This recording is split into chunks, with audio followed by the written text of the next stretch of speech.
welcome to a webinar from Linkoping University. Today we're going to learn more about computational social science, which is a subject that I'm really excited about. I'm here with Simona, second-year student. I'll let you introduce yourself a bit more further on. And also Carl, who is joining us via link today, I believe. Yes, I am very much here, yes. Carl is a program director. Just before we start, we're going to give you an overview of the program. You can ask questions at the end. The webinar will also be recorded so that you can view it at a later date. But we're going to learn a bit more. So we're going to start with a bit more of an introduction of who are you? All right, so my name is Simona. I am a half Italian and half Swedish person, and I actually only moved to Sweden 1 year ago to join this master program. My background personally is in journalism, and I carried out my bachelor's in Scotland, despite being raised in Italy. So I've been out and about through Europe, and I've seen a couple of university systems before coming here to Sweden, and now I'm doing my second year here at Linkoping University. Thank you. And Carl, would you also like to introduce yourself? Yes, hello, my name is Carl Nordlund. I'm a program director here at the Master's Program in Computational Social Science here in Norrköping. My background is human ecology and ecological anthropology, together with computer engineering and physics and math. So I have bit everywhere. And I work here as an assistant professor and program director then at the Institute of Analytical Sociology. I got my PhD in 2010, and I've been at Central European University in Budapest for quite some time doing network science, and then also in Florence at European University Institute doing political science. So that's me. Excellent. Great. So computational social science. I'd never heard of it until we started this program. Maybe, Carl, you want to start. What is it? Computational social science, yes. It has been actually defined a bit differently because it's so novel, and this typically happens with new programs. For us, and we are following sort of the most common definition, is that we start off with the social sciences. We begin there with real-world questions that humanity is facing. And it can be, societal and social scientific questions of relevance, like segregation, integration, ethnic relations, inequality, social mobility, social movement, all these things that you typically find the social scientists being interested in. What we bring into this is a computational approach. What has happened recently in the last couple of years, or in the last decades, is that we have there are like three things that we are contributing with. First of all, we have a lot more data available. We have leaf fingerprints. They can be digital, but also in other places, like how we live, where we work, our workplaces, our social relations.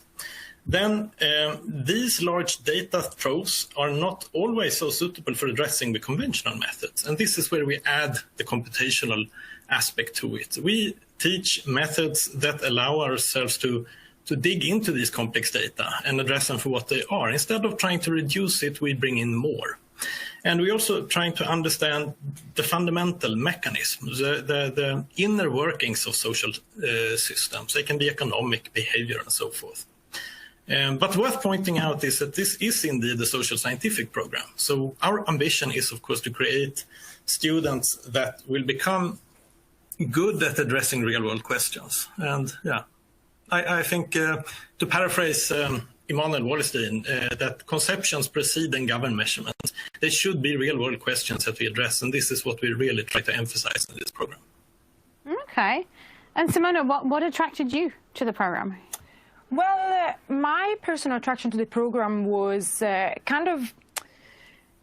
I've always been interested in human behavior from kind of a journalistic perspective, and knowledge of the workings of the world of today with its embedding in technological opportunities and modes of communications and practices kind of made me think that by acquiring this kind of computational skills in analyzing human behavior, I would have been better able to understand humanity, and thereafter even avail these tools to present my stories, my journalistic stories, to an audience.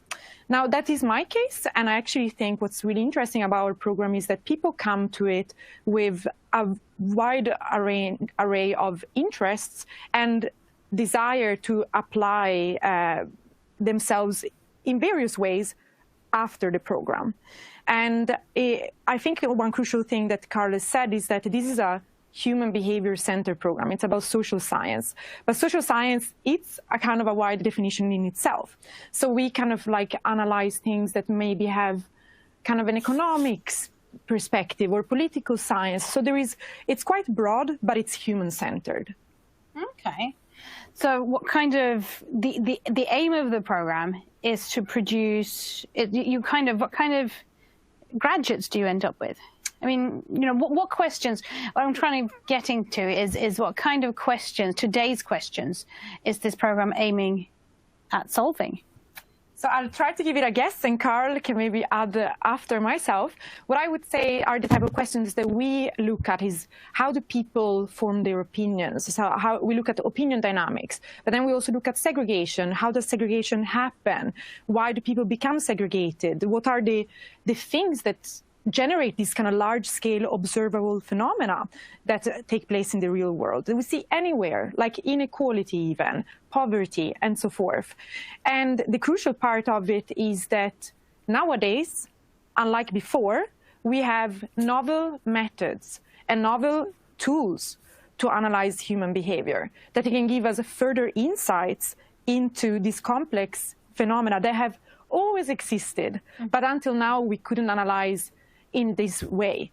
And so in a way, to me, computational social science answers questions that have always been there, but now more than ever, the field is thriving because of these new opportunities. Mm-hmm. So we are taught to answer a very wide range of questions, but they are always inherent to these large-scale phenomena that we observe in the real world. Mm-hmm. Yeah. And actually, if I can add one more thing, the data that we use is also kind of micro scale, so we can look really at the interdynamics between individuals and then generate these large-scale statements about how the world looks like. Okay.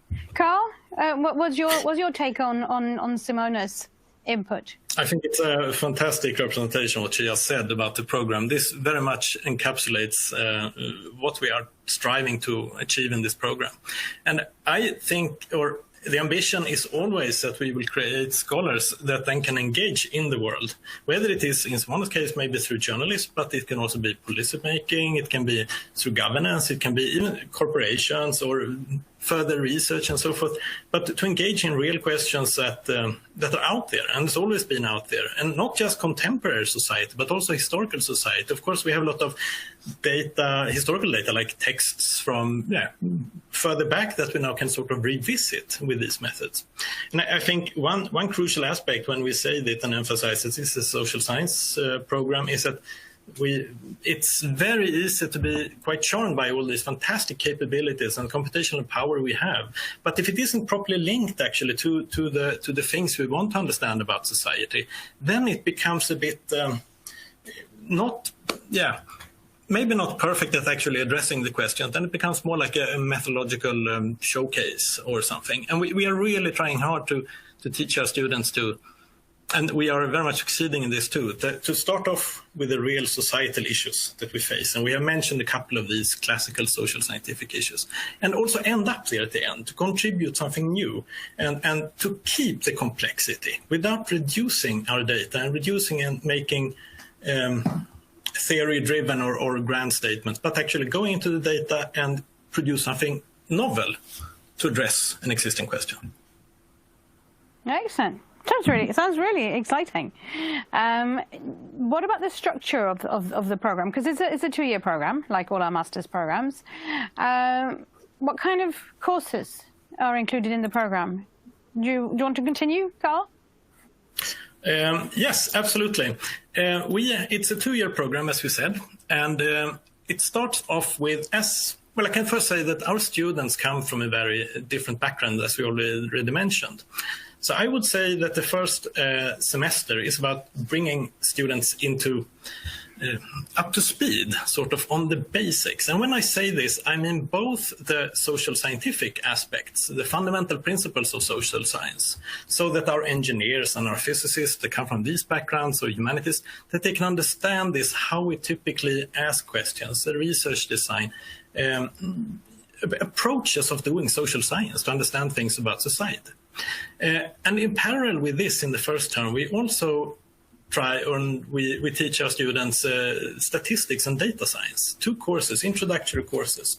And they very much start from the beginning. They start really from scratch. And the ambition here is, of course, that we're trying to get all students up to date on both these tracks. And these courses are also running in parallel in the first semester, sorry.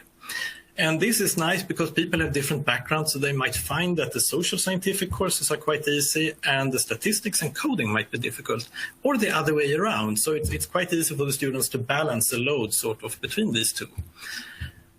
This continues to the second semester, where we dig into the core methods for computational social science. And here we have courses in discrete choice modeling. We have social network analysis, which is quite big at our department as well. We have agent-based modeling, and we have a course called Digital Strategies for Social Science Research, where we deal with data scraping and factor analysis, these large approaches for addressing large-scale data. Then in the third term, we get to applications. We call this third term applications in substantive fields.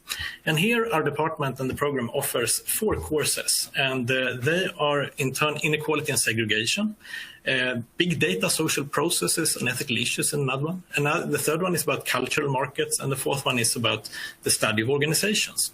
And these 3 courses are all applying. This is where you can see where we apply the computational methods to concrete substantive fields within social science. And finally, in the 4th term, this will be when students do their thesis, their Masters of Science thesis in computational social science. And this we already start a bit slowly in the 3rd term, introducing the students to finding a good research question, research design, and so forth. So this is the structure of the program. Structure. And you're in your 3rd semester. I'm in my 1st semester right now. Yeah. How have you found the balance between the social sciences and the kind of statistics? I mean, what have the challenges been, and what have been your favorite parts? Mm-hmm. So I have to say, Carl provided a very good overview of the flow of the program. And I think generally it might be good to highlight that there is kind of like 3 types of people that come to our program: people who have a background in statistics, or that are better experienced at it, people who have a background in social sciences, and people who have no background in either of those, just like myself. So for me, when I started, everything was new. And in a way, we can see that I kind of had to catch up maybe with other people within my class on both these aspects. But personally, I found it doable. I did well in my courses, and I found them really, really engaging. And perhaps it's hard to say whether I preferred one side over the other, because both are invaluable and come together at the end in the definition of computational social science. So I definitely enjoyed both. The first semester, as mentioned, was like kind of getting up to a good, solid ground in both sociology and or sociological theories and statistics. Then the second semester was super exciting because we did all these methods that can have all these like very broad applications. And although it was very methodologically oriented, we were still looking at applying these methods or learning about these methods based on human-centered questions. And then now this third semester has been really about digging into the theory. So how to make like really good research, what kind of research question can we really tackle? It's been quite inspiring thinking in terms of segregation and in terms of cultural markets, of what kind of questions I might personally find interesting to answer, perhaps in a thesis project. So it's been a very good overview and a very good development throughout. And I think it's kind of building us up to become this kind of scientifically grounded individuals when facing these type of complex questions. Have you started thinking about your thesis? I have. I think the problem with myself is that I like many different things. So I will have to choose between, either one field or the other. So it's not going to be easy to pick one. But I guess that's kind of like the nice thing about it. Like there are so many different things you can apply yourself in. If you know you want to take a clear direction, then you have no problem challenging yourself in one way. Otherwise, like me, you might have to go like, okay, what do I prefer most? What do I want to do my thesis about at the end of the day? It's a nice problem to have. Too much choice. Yeah. Did you have a favorite course? Was there one course that stood out as, this was really, really good? It's hard to say because a lot of the courses come together, so they wouldn't be what they are without the prior course. So whilst maybe I had more fun in the later courses, the previous courses were just so necessary for me to appreciate that later course. So in that sense, it's hard to say. I personally love the digital strategies for the social sciences because it equipped with this kind of skills that I think are very good to have on the side, like data scraping or this thing that Carlos mentioned called factor analysis, which is kind of within the family of dimensionality reduction methods, which are very useful when you want to work with big data and when you want to work with online data. It's essentially, at least for me as a journalist, is the online comes with these great opportunities in terms of data gathering, but the data is so vast that you're going to need tools, A, to obtain it, and B, to know how to select. To make sense of it. To make sense of it, exactly. Mm-hmm. So the tools that we use in that course particularly were very useful in that regard. Excellent. That sounds good. What about, this is quite a new program. Carl, are there links with research groups or with industry yet? Do you have guests, lecturers or similar? Yes, I would say yes to all these things you mentioned right now, actually. Yes, we have a research seminar that's ongoing. Okay, now with the current pandemic, we are doing it online. But every week we have a seminar guest coming and holding seminars. And last week, it held online and we were like 90 people. It was Salganic. Anyway, so this we have running. And this is super nice because here we can see the bridges forming and we can plant ideas. And or these seminar guests are planting ideas both in the faculty and among the students. The department here, Institute for Analytical Sociology, is very research intense. And the program, as I said, is fairly new, but the department has existed the institute has existed for some time. And it's very research intense. We have a lot of projects and we are typically even hiring students for assistant positions in certain research tasks and so forth. And we are trying, of course, to bridge, and we are succeeding quite well in this, to bridge these research projects into the courses, like cultural markets. This ties well into what Mark is doing and so forth. And segregation research, we have several people working on that. And so we really try to build this tight connection between education, what we are teaching and what we are researching. And Okay. So when you kind of devised this program, what do you think? What do you think sets it apart? Are there other similar programs out there? And I'm not talking about just Sweden, but globally. And if there are, what's different about this one? Well, there are, of course, social scientific programs, typically in sociology or similar, that is very rich in quantitative methods. Perhaps traditionally, these programs might have been more in the non-computational aspects. And I guess the particular methods we're trying to learn, especially then in the second semester, what we're teaching then, they stick out from a typical social scientific quantitative program. There are other programs, of course, in computational social science. The term has been quite popularized, but it can mean a bit of different things. I would say those that are similar to us, that start off with the social sciences and also ends in the social sciences. And as I said, question of societal relevance, and as Simona says, human-centered. Maybe in Chicago, there is an MA program, an MSc program there.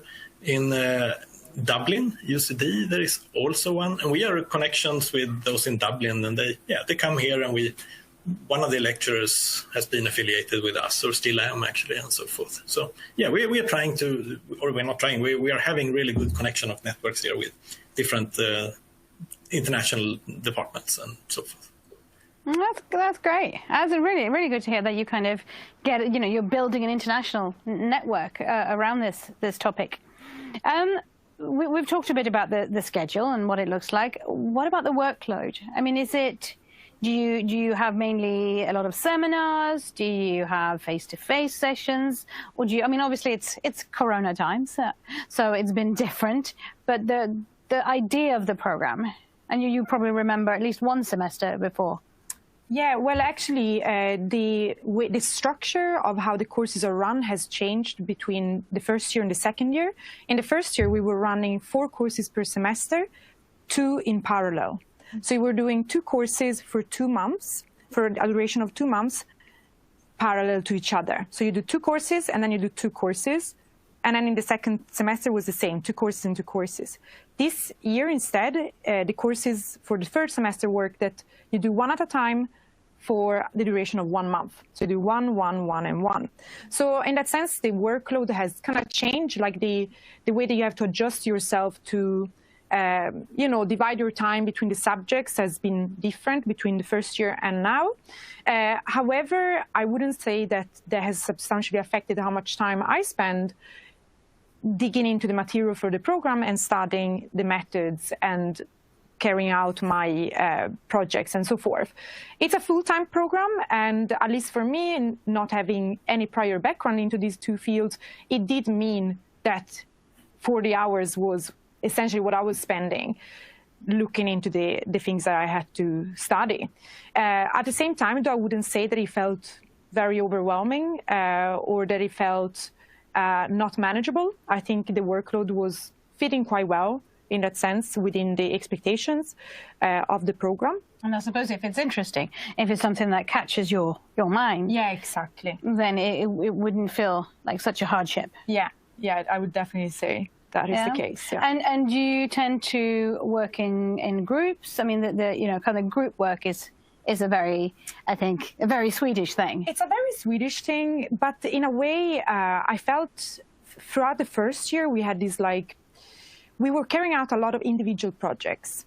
At the same time, though, we had the opportunity to present our projects to our classroom and therefore learn from each other, see what everybody in the classroom got up to. And I think that was such a great opportunity to kind of think broader about potential other applications of the methods that were learning about, or even see what others kind of inputs brought about.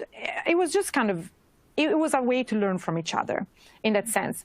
Now this year we come to the more Swedish group work setup where we're doing more kind of pairwise work. So we are actually asked to work together in teams, and that is, it's kind of different in a way, but it's kind of nice in a way that it comes now, because I think a lot of people know each other better in the classes. So forming groups doesn't feel like sometimes too scary, because you already know perhaps who can complement you quite well. Mm-hmm. Is this, Carl, the way the program is run, or has there been changes with the courses kind of running one after the other this semester because of the pandemic? For the first 2 semesters, that is the first year, we do the courses in parallel because it really works, especially the first year, as I said here, where we mix. We have 1 course with social science and 1 course with statistics, and then they are the same for the other half of the first semester. This really works, we feel like, and this is actually something that changed from the first year we ran the program. There we did them 1 by 1, but then we felt that for some people it was quite easy for 1 month, and it was really tough for 1 month, easy 1 month, 1 tough, and so forth. So this works better now. Now in the second semester we also do them in parallel, 2 by 2, and so forth, as Simona told here. In the third one, we decided to nevertheless go for to have them sequential, 1 course at a time, because we realized that in the third term we actually encourage more and more students to also look for alternative courses outside the program. And then we have sort of heuristics to see whether they can be fitted into the program. And that setup works better when we did them in serial. And that is one of the reasons we have them in the third semester, that we have 1 course at a time. So, yeah. Okay, so can you, in the third semester, you can actually look for courses in other departments or subjects at LIO, or how does that work? Yes, if we accept that some courses are very fitting for our program. There could be, and let's say, for instance, you have an engineer coming in and hasn't done any social sciences and would like to do a computational social science thesis on something that is, of course, a social scientific thesis. That means that this student might have to fill up a bit on, basic social scientific course or something. And we very much welcome this, that such a student then can, in the third term, replace perhaps one of the courses and substitute it for something that would be more fitting for this particular student. And the same, it could be like, let's say we have a student who's very interested in socioeconomic phenomena and maybe want to fill up on special methods in econometrics, for instance. That could also be a potential course that could be added to and replace one of the existing courses. We have a heuristic. Of course, we are a fairly new program, but we've already developed a heuristic on what kind of courses we definitely accept, what we could sort of, discuss a bit. And so far, all the suggestions that the students have come with on courses to add have been really, really good and really, really fitting, and so inspiring also to see when our students go outside our particular research interest, finds a question or a topic outside and drags it back into the program. It's very, very interesting to see this, how it happens. Okay. Oh, brilliant. Yeah, I can imagine. That is kind of, you're kind of using people's passion and using that to inspire your work. Sounds good. I think there's a few more things I would like to ask you, especially about student life here, but I think we should open up for some questions and see what the viewers would like to know. Sure, great. Well, that is a cue to me. Welcome from my side as well. And we indeed have a lot of questions already lined up. And we start with a question from Jacqueline. And she's wondering, are there any programs that students should be familiar with, such as Python or R, before joining this program? Okay. Carl, will you start answering that question? Yes, we work actually in R in our program, and this is of course a scripting language for doing, it's very common among social scientists for doing statistical and quantitative analysis. So R is sort of a mainstay in our program. What we do in the first statistics course is that we are actually so ambitious that we're trying to teach our students to program. We give them a base in R. Some pick it up fairly quickly, some it can take 1 or 2 months, but on the third term I feel that all the students are very fluent and can sort of translate a problem into R code, even if they had no programming experience when they came to the course. And we're very proud of that we actually, of course, it can be problematic and it is a bit sweaty in the first semester and so forth, but they typically pull it together really nicely. And that is also why we don't have an explicit course in programming. We rather want to have it as a sort of a sidetrack to our introduction courses, the first and the second, so that the students can hopefully, and not hopefully, but they actually do pick it up. But we are not explicitly having a coding course. We rather integrate it with statistics and the methods and to the topic, so to speak. If a student would like to start a program, we send out some summer material for self-study, or we recommend that you can have a look. And then we often recommend maybe to have a look at some R courses. And we send out, we have also written up some material. We send it out to the student beforehand so they can install the necessary platforms and so forth. We work in R Studio typically.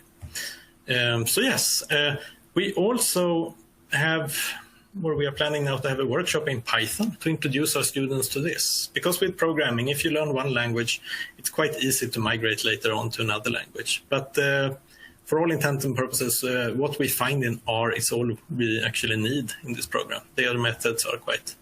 But then again, there is, of course, heterogeneity. I myself work in C#, and I'm probably the only academic in the whole world doing this. It's a object-oriented language, which is not very common and not recommended to study. So yes, R is the answer to this. So, yeah. Have you encountered C#? Was it No, C#? Sounds like a piano. C#. Yeah. No, I haven't encountered C#. I think being new to programming myself, I was okay with just R. And actually, kind of going back to what Carl said, I understand the idea of a Python workshop, but at the same time, as he mentions, R just really fits the purpose of what we are required to do. Sometimes I think that the interest for Python is because maybe in the private industry or in the private sector, there is a language that is kind of more found, that more people maybe know. But at the same time, as he hinted, actually, it's quite easy to transfer from R to Python because the languages kind of work in very similar ways. Now, kind of bringing my perspective to the programming learning, I think it was very nice, actually, that the programming learning, which was entirely new to me, came from within learning about statistics. Because in that sense, let's see how can I put it. It was just a kind of smooth transition. You had context. I had context, but at the same time, it wasn't already this kind of like research thing. We were learning about probability and like distributions within the statistical realm. And we were just learning how to maybe carry out the statistical exercises within R. And that I felt was really, it was kind of like baby steps that made it not feel too overwhelming. I personally did have these moments where I was like, gosh, will I ever learn this programming language? And I think it was only, it was maybe like the first couple of months that I was kind of going like, this is very hard, this is very challenging. And then in the second semester, I was like, wow, I'm actually getting comfortable coding in this programming environment. And then now in the third semester, as Carl said, we are actually quite fluent in the language. It's been, That's a nice feeling. I'm quite honored. No, you must be. You should be proud of yourself. Yeah, that's excellent. So I hope that answers that question about programming skills needed.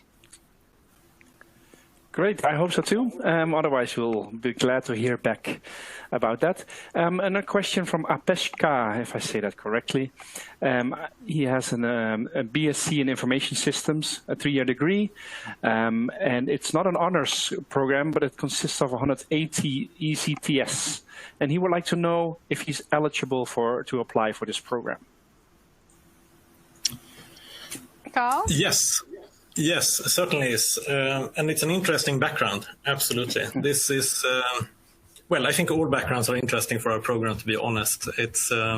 But absolutely, a BA or a BSc degree is what is required to apply here. But we are intentionally keeping it very broad. We are intentionally not putting in thresholds to be a statistician, to be a computer scientist, to be a social scientist, because we really want to create this environment where people with diverse backgrounds can come in, like journalism, and thrive, hopefully, and so forth. So this is absolutely would be eligible, what he has here in his background. Yeah, and 180 ECTS credits is the minimum required? That is a BA, right? That is 3 years full-time studies. Yeah, exactly. Yeah. Thank you. Okay, perfect. Thank you. A question from Yao, and he's asking, can you share with me how many students will be admitted for the semester autumn 2021 next year? Is there any restriction in terms of numbers, for example? How many are you? Yes. What's the planned intake, Carl? Yes, we have, well, I wonder now if I really can say it. 20, I think, is the official number of people we take in. Then, as always with many programs, there is a bit of an over-intake. And but we have 20 seats in the program. That's what we're counting on. But it could increase for the next year. I have also seen, I should know this, sorry. I at least 20, 25, yes. Yeah, it does tend to change sometimes, and these figures are never set in stone. I have, in my experience, I've discovered. How many are there in your class? Well, I think we actually started with a few more. I think we were maybe around 30. And then some people maybe didn't feel that the course matched their interests, so they didn't carry through with us. At the moment, I think we're around 24 or 25. It's a nice Yes. group to have a proper kind of a classroom Yeah, feeling. exactly. And I think we were perhaps lucky that we were able to start the course on campus and get to know each other properly. The class that started this year, so I'm in my second year as mentioned, the class that instead started this year right now are doing their studies on campus, but obviously perhaps the opportunities to socialize are limited in the given circumstances. Yeah. You won't have quite the welcoming parties that you would have had when you started. But fingers crossed, next year will be better. Yeah. But another thing I would add as well is we see throughout each course the influx of either PhD students from the Institute of Analytical Sociology joining us for a course, or we see Erasmus students from that has happened both last year and this year. So we get to know some new faces at every course, which is always very nice. Also because it gives us the perspective of other universities and other programs elsewhere. Excellent. Thank you. I hope that answers that question. I hope so too. And actually, Daniel, he was wondering the same. So I hope it answers that question for him as well, and for other people that had interests in that. Question from Anna Katarina, and she's asking, is the syllabus as presented, or is there a possibility to choose different courses? I can get again, Carl. A question for you. As it is now, we offer then these courses that we have, and we are also developing more courses as we are going on. I will hold my cards tight here and say not too much about them right now, but we are, of course, always new methods come into computational social science. So that also means that we are supplementing and expanding different courses. They also develop a bit themselves, of course, as this is an evolving field. The courses we give on the third term, these are the ones that we provide. And as I said before, we encourage to also look outside, if possible, if that is applicable for the student, to find other courses. But right now we have, if we're talking in terms of tracks, we have one track on this program because we are so new to start off with. So yes, there is like one track that we have with these courses that we provide. Excellent. Thank you. Is there another question? Sure, there are various questions more that just came in. Peniel is asking, with a background of a bachelor in computer application, can I apply for this course? I think you just mentioned something about that. Carl? Yes, well, I myself have a background in computer engineering, and I'm here, so it should definitely. We have also we have quite a few computer engineers in the cohorts, which is really nice. I mean, to also see this interaction between those with social scientific backgrounds and so forth. So yes, absolutely. Here it sounds like it was not maybe computer engineering or software development, but absolutely, yeah. Yes, is my answer. Thank you. Next question comes from Felipe, and he's asking, could you please give some more details about the contents of the digital strategies for social science research beyond the course online description? Could you give some more detail? Maybe Simona wants to talk about the favorite area? Yeah, actually, exactly. So our professor this past year was called Etienne Ollion. I think he's going to teach this year as well. I can't promise he's going to be the one maybe teaching the course next year as well. But he was a great lecturer to begin with. Now, when the course took place, we were actually doing distance mode.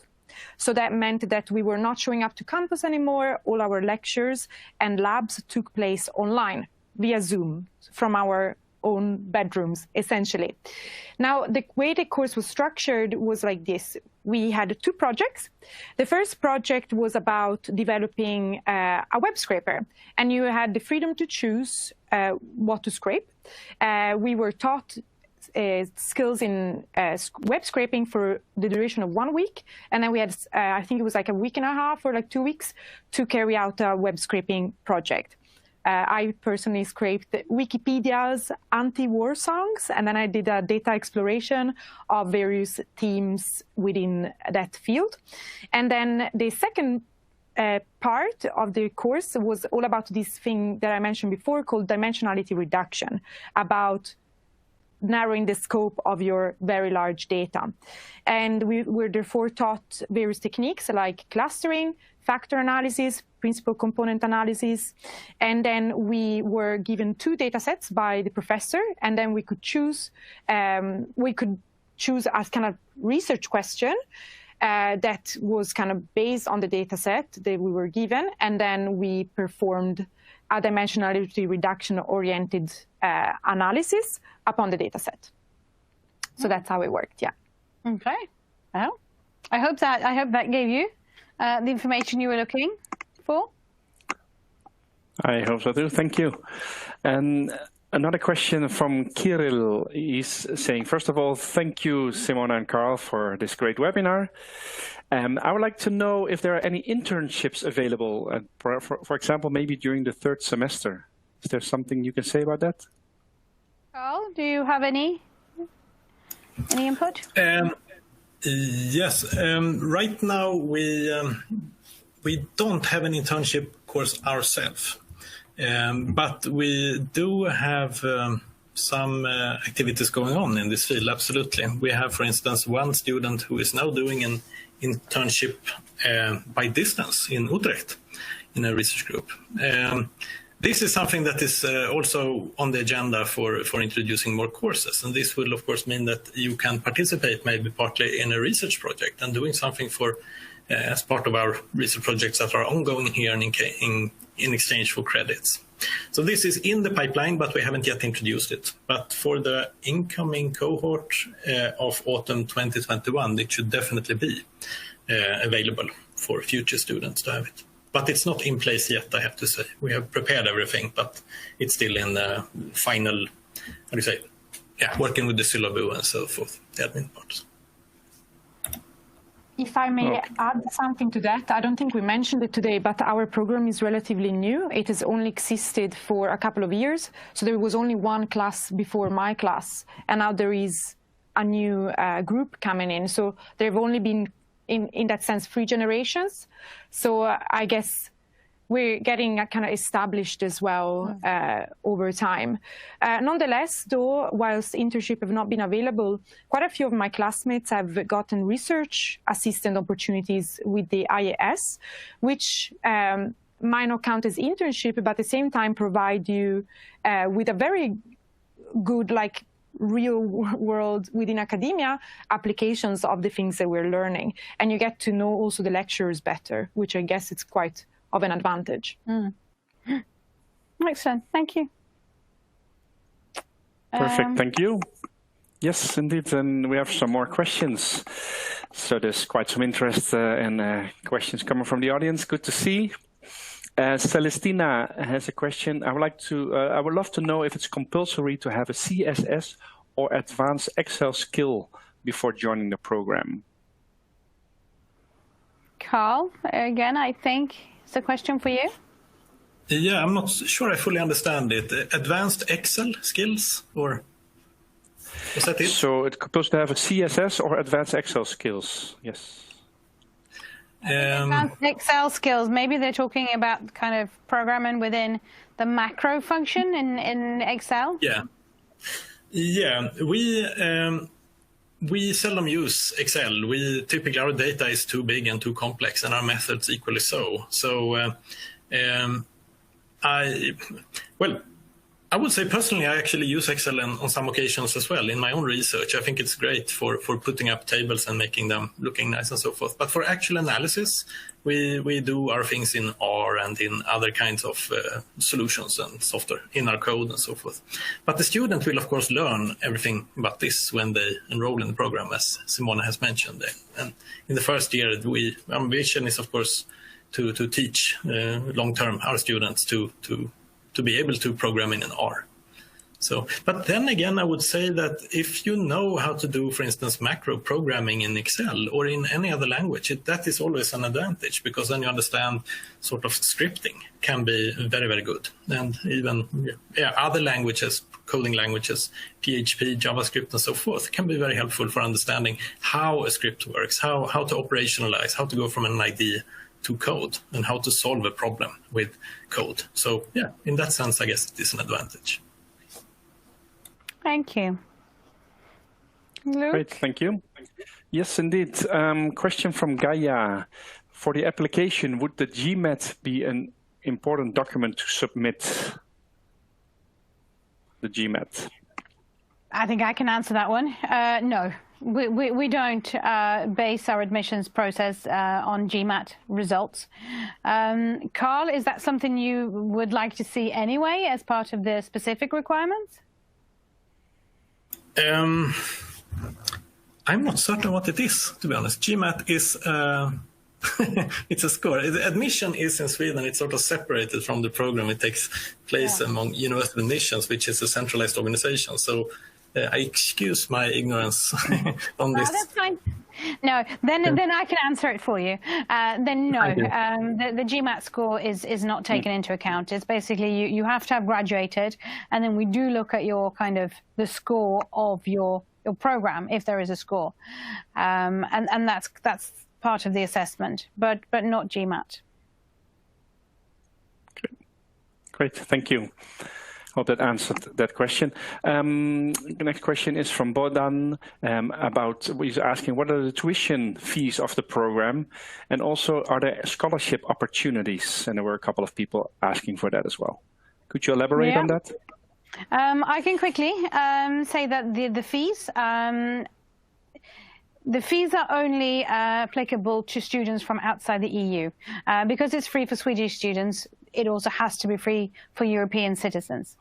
But if you're from outside the EU or EEA, it is 190,000 kroners for the 2 years. So what is that? That's 90,000 per year. And that's around 10,000 euros per year. So 20,000 euros tuition fee for the 2 years. Scholarships, do you know, Carl, if anybody on the program has been awarded a scholarship this year? Yes, we have actually in both last years we had SI, Swedish Institute, provide scholarships, and we have 2 of them funded through that scholarship, and they are international students outside EU, EA. And there are also information on the LEU website regarding scholarships that you can apply for before starting. And then you can get, maybe not a full scholarship, but you can get a fee reduction. I know that some students have been successful in applying for this as well. Yes. Yeah, they're different. So the LIU scholarship, we award 20 to 25 scholarships per year, but that's across all programs. And they range from, some programs only have a 25% fee reduction, whereas others have a full tuition fee waiver. The SI scholarship, Swedish Institute, is very good. I think it actually pays for living costs as well, but only certain countries are eligible for that. So you need to read the eligibility criteria for it. But you have any classmates? I know one classmate who has the SI scholarship, and it's very advantageous because it covers the tuition fees, and it gives him a kind of like living budget as well, which I think allows him also to cover his rent, so his accommodation price. Beyond that, though, he's asked to pass a certain amount of credits every semester, so it doesn't come without pressure in a way, because you are always needed to perform. It's part of the eligibility kind of criteria. You need to kind of be deserving of it in that sense. The same thing with the LIU scholarship. To be able to actually keep it for the second year, you need to have passed a certain number of credits. I hope that answers that question. Thank you. I hope so too. Otherwise, we will hear back. Daniel would like to know if you could elaborate on the, actually, let me check that, on the selection process, sorry. If you could say something more about that, since there's a limited number.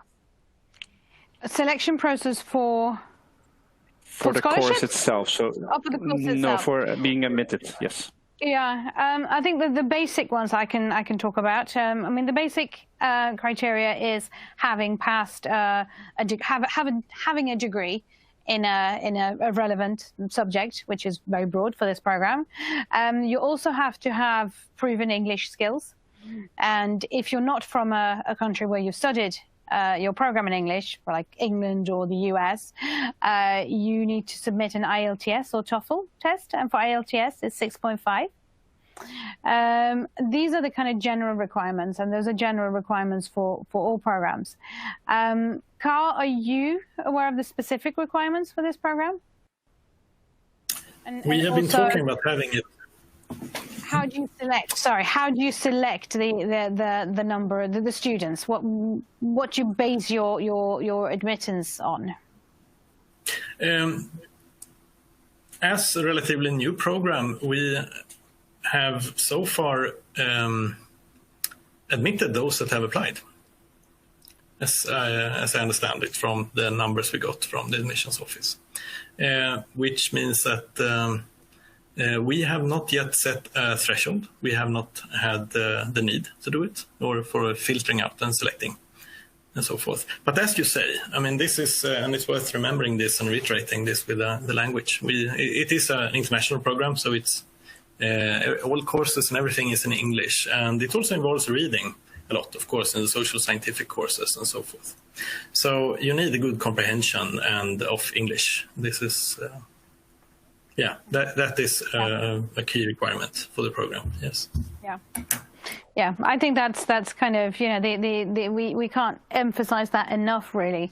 To be able to really benefit from your studies, you need to have a very high level of English, really. Yeah, and I have to say the readings that we do are inherently complex by themselves. So it's already hard if you know English quite well. So you need to be ready.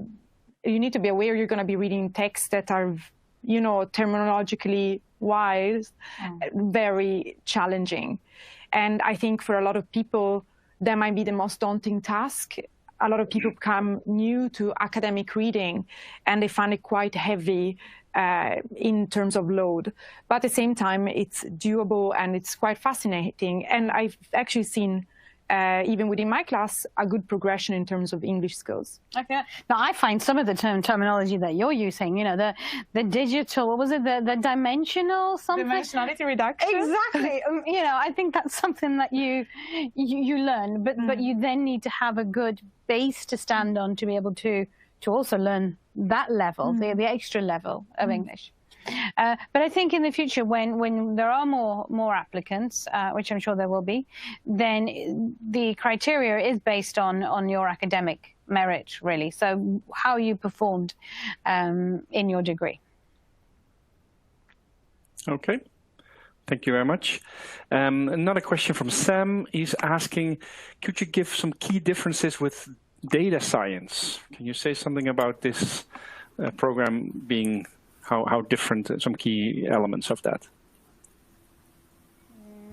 Carl? Yes, this is a very interesting question. And in many ways, it's sometimes conflated, computational social science and data science. And I think our starting point is, and this is what we stress also, we start off with the social scientific relevance and societal relevance and human-centric questions of relevance. And then we go sort of on a treasure hunt into to the countries, or into the domains of computational methods. So we are also then ending up in the social sciences, I would say. Data science might more start off with data and methods, and going from there to find patterns and then interpreting it. This is one way to depict them too. And I would also say that in computational social sciences, we of course teach the methods. how to use them and when they are applicable, and how they tie into the social scientific concepts of relevance. Dimensionality reduction, what does that mean, for instance? Well, in the context, for instance, of political opinion, we know that these are like latent variables of maybe left, right, if you're doing a political opinion analysis, that these things tie in. That is maybe what we emphasize more, how the methods tie into the social scientific inquiries. Data science is a fascinating field per se, but maybe they are more method-centric, and maybe staying there and developing methods further. I certainly hope, and I have seen many of our students also getting into methods development, whether it be in network analysis or agent-based modeling. But that is perhaps what I would say is the core difference, that we may not linger too much into or expect our students to develop new computational methods, but see them applied to addressing social scientific questions. That is what I would say would be the difference here. But it is, of course, a fluid terminology, and computational social science is often equated with data science. And yeah. Okay, thanks. Perfect, thank you. Okay, so we have a next question. Let me check that. Yeah, indeed, we have a couple of minutes left, so I was just checking to make sure. Question from Shiana, can you connect this program to a PhD? Again, Carl? Yes, I will take this. We have the first group who graduated this summer. Yes, we had the first group, and we had a bunch of MA theses, and 4 of them have PhD positions now out of 10. And this sort of indicates how close we are to academic research as well, because this is what we are good at. These students have both found PhD positions and applied here in our department, but also at other universities, Stockholm University and so forth. We have a student already in the second year here that has a PhD position, as I understand it, waiting. And it certainly seems like we are very successful in producing PhD candidates, so to speak. Then again, I mean, that is many of our students also end up in working in government organizations or corporations and companies and so forth, and elsewhere. But we have been very successful when it comes to providing a good basis for future PhD studies, both here and elsewhere. Perfect. Thanks. Thank you. Actually, I was notified we had a couple of polling questions as well. So just one popped up on the screen just right now, if you're interested in applying. And we have another one coming up. If you expect to apply to the program for enrollment in 2021.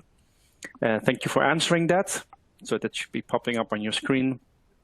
And we have one more coming up in a second. But we have another question I'd like to make sure we get answered, because I think this is interesting for everybody as well.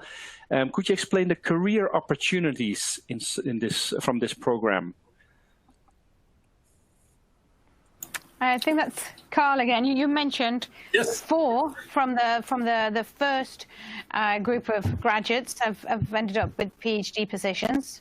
Do you know where the others are? They are well.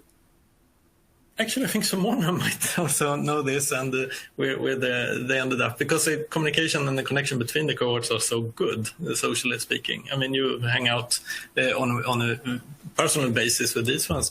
I typically, as I'm so entrenched in work, I see those ones that ended up here in academia. But work opportunities and yeah, actually, I might pass this question over to Simona. She might know what they are doing, maybe not. Yeah, actually, personally, I don't know. The ones that I know of are the ones that have actually gotten the PhD positions. But if I may just simply broadly talk about the career opportunities that I think arise upon the completion of this master program, I think we're talking either of an academically embedded career, so like a PhD position, and further within academia.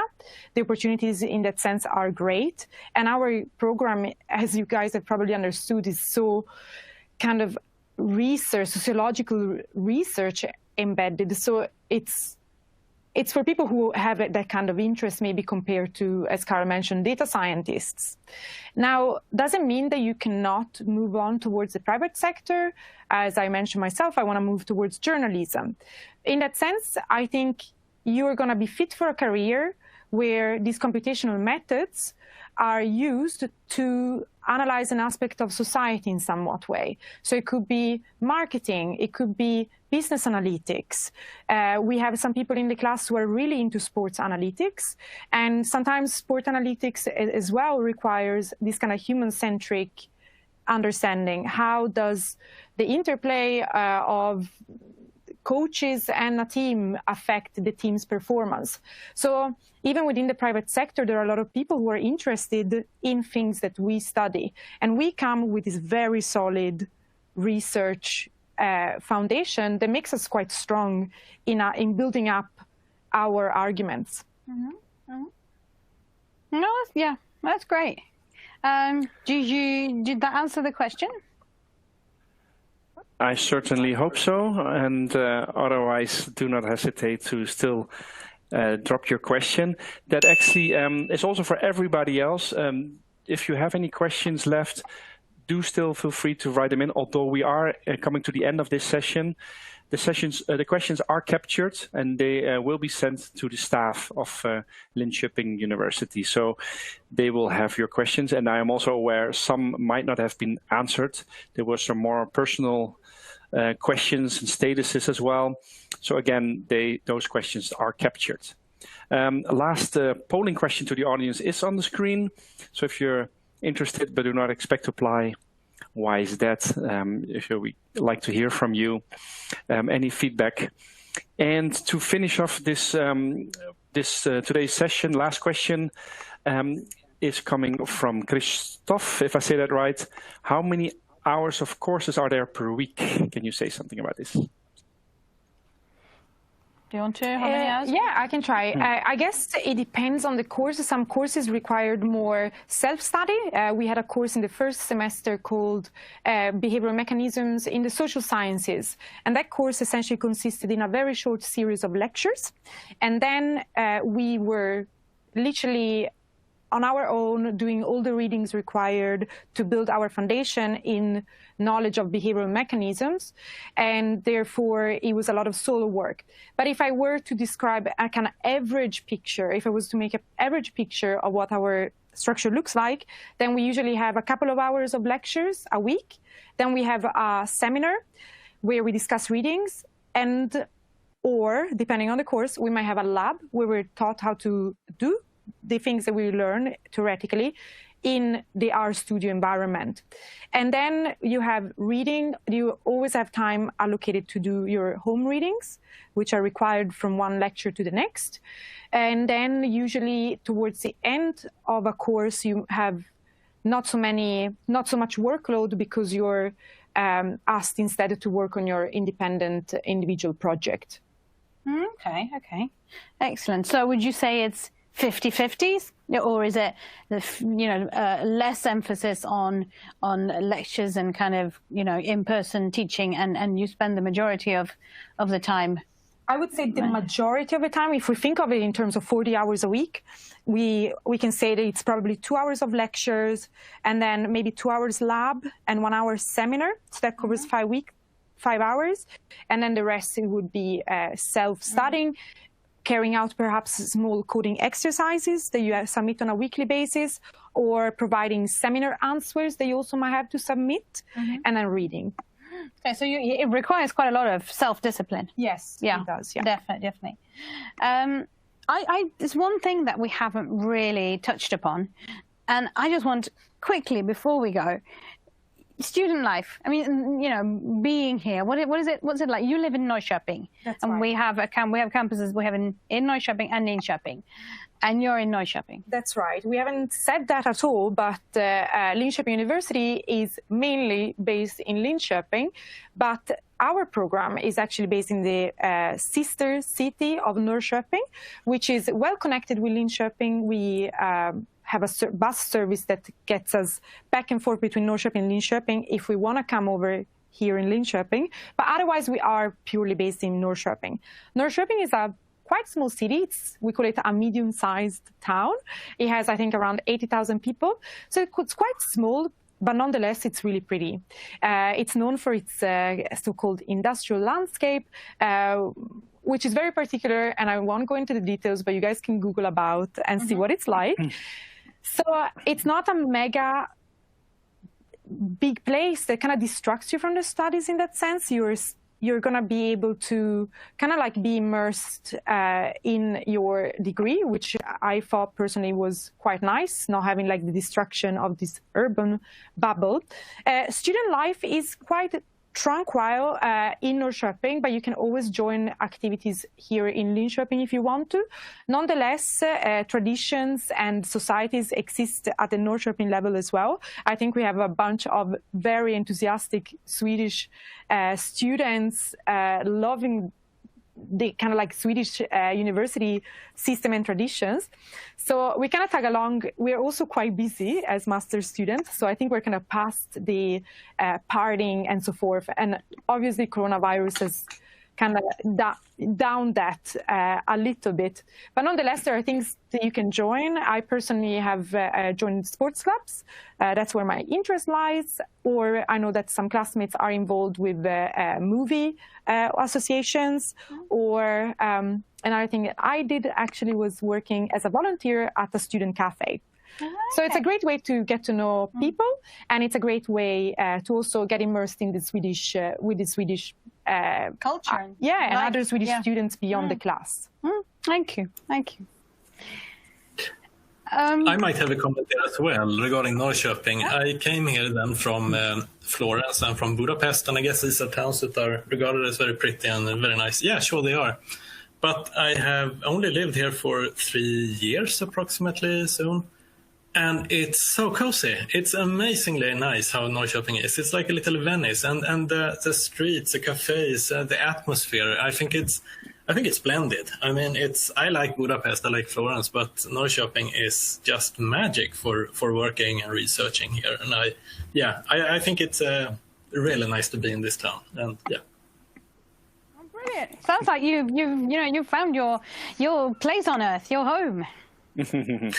We will see about this, but I very much enjoy this work with the program and the students. Thanks. I just thought I'll round up before we go. This is a webinar in a series of webinars. So we're also going to be talking to program coordinators for some of our other subjects, such as business administration, ethnic and migration studies. So throughout the autumn.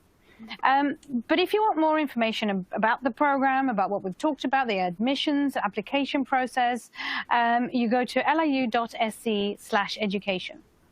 And what I'd also advise you to do is go to the program page and sign up for the newsletter, because then you'll get kind of reminders when important dates happen and really useful tips about the application. And if you want to learn more about life in general at Linköping University, we have a Facebook page, which is Linköping University, which is liu.international. But we also have an Instagram account where Simona has been running it for us all summer, but where you're still a big part. Students run that for a week each. And the students from all different programs, from Linköping campus Valla, and the hospital campus, and also Norrköping. But I think it's a really good way of getting an idea of what student life is like, what it's like to kind of come to Sweden from a completely different country, and the studies as well, and also to ask questions and interact in the stories. Yeah, that's right. And actually, so the students running this Instagram account are student ambassadors. I myself am one of those, but this year we have 2 more computational social science students part of a team. So they're also going to look after this Instagram account. So if you guys also want to take the opportunity to ask us questions, that's a great way to do so. Mm-hmm. Yep. So those are ways of getting in touch with us, and please do with your questions. And it's yeah, we'd be happy to help you. I think that's all from me. Luke? Yes, indeed. We indeed round off the session for now. We have a couple of questions left, but as mentioned, they will be taken offline, and we'll come back to those. Maybe one question I can answer. There was a question if this was being recorded and when it's available. And I can tell you, yes, this session is being recorded, and we will send it to your email that you signed up with tomorrow morning, our time that is. So in about 12 hours, you should have it in your inbox. And with that, I would like to thank everybody from joining, the audience everywhere in the world. I know we had a worldwide audience from a lot of different countries joining us today. And the last word over to you, Therese. Thank you, all of you speakers, and Simona and Carl. And yeah, over to you to round this off. Thank you. Well, we'd just like to say thank you. Thank you, Simona, and thank you, Carl. Thank you. We really hope to welcome you to Norrköping, or Linkoping University in Norrköping next semester. The deadline for applications, 15th of January, but the sooner you start the process, the better it is for the admissions unit to spot anything missing or so forth. But yeah. We look forward to seeing you.